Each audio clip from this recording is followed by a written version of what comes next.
उन तमाम नियमतों में सबसे पहली जिस नियमत का अल्लाह ने तज़किरा फरमाया, अपने आप को रहमान करार देते हुए, मेहरबान करार देते हुए कि अर्रहमान अल्लमल कुरान, कि वो रहमान जिसने कुरान मजीद की तालीम दी।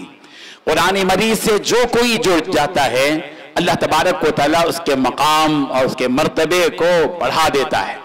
अगर कोई कुरान मजीद पढ़ता है तजवीद के साथ, तरतील के साथ, तो दुनिया उसको कारी खुश इल्हान कहते हैं, कारी कुरान कहते हैं, कारी साहब कहते हैं।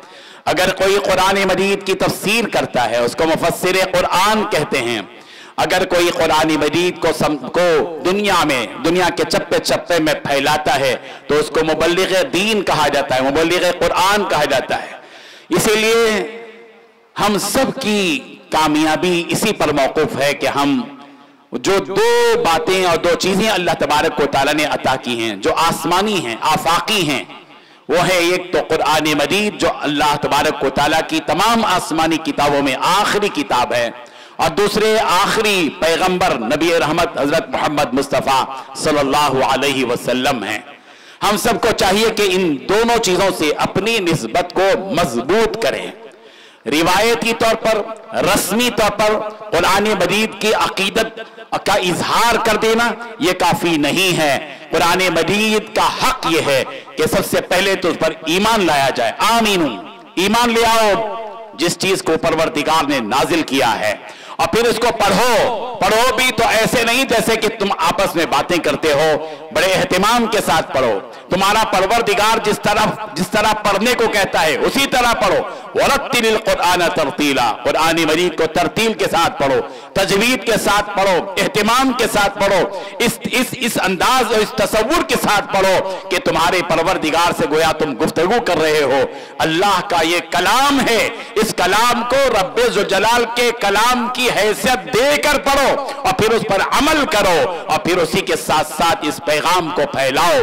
अगर हिंदुस्तान के 25 करोड़ मुसलमान कुरान मजीद के पढ़ने में, तजवीद से पढ़ने में, तरतील से पढ़ने में, इसको समझने में, इसमें तदब्बुर करने में और इस पर अमल करने में, और इसको दुनिया के चप्पे चप्पे तक पहुंचाने के लिए कमर बस्ता हो जाएं, अपनी सलाहियतों और अपनी तवानाइयों को सर्व करेंगे, तो फिर किसी इस्लाम दुश्मन ताकत को हमारी आंख से आंख मिलाने की कुव्वत और जुर्रत नहीं रहेगी।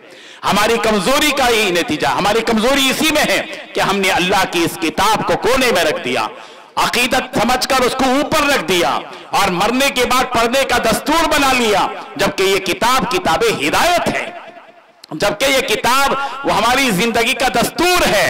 रब्बे ज़ुल जलाल ने हम सबको बताया है कि हमें इस किताब से कैसे मुस्तफीद होना है, कैसे तदब्बुर करना है, कैसे अमल करना है। जिंदगी का गोशा गोशा, जिंदगी का हर पहलू अल्लाह की इस किताब में मौजूद है, और बिलखुसूस अल्लाह की इस किताब में पढ़ने में वो हलावत है, वो मिठास है। पढ़ने वाला पढ़ता चला जाता है और एक अजीब कैफियत दिलों में तारी होती है। वो इज़ा समिअू मा उन्ज़िला इला रसूल तरा अयुनहुम तफीज़ु मिनद्दम मिम्मा अरफ़ू मिनल हक़। क्या कहा गया? कुरान मजीद को जब वो सुनते हैं तो अल्लाह की इस किताब के सुनने के बाद इनके दिलों की कैफियत ये बदल जाती है कि दिल लरस जाते हैं। इन्नमल मुमिनूना अल्लज़ीना इज़ा ज़ुकिरल्लाहु वजिलत क़ुलूबुहुम व इज़ा तुलियत अलैहिम ज़ादतहुम ईमाना।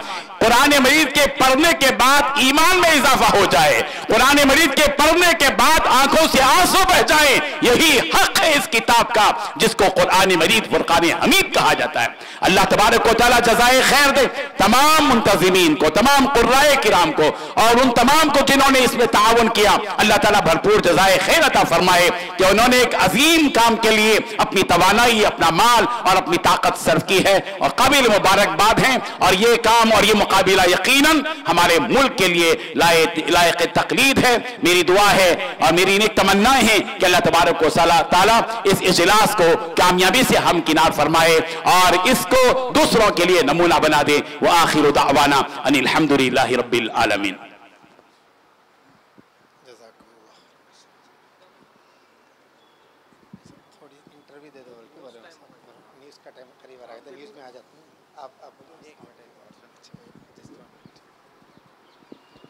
صدر جلسہ سے درخواست کرتا ہوں حضرت مولانا غیاث احمد ارشادی صاحب دامت برکاتہم کی شال پوشی اور مومنٹو پیش فرمائیں.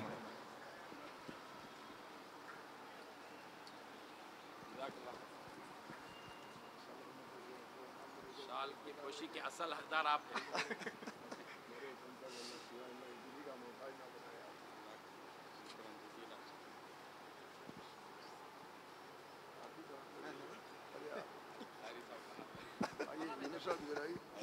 اللہ اکبر. جزاک اللہ. آپ حضرات کی طرف قبول فرمائیں. جزاک اللہ. صحیح بولے.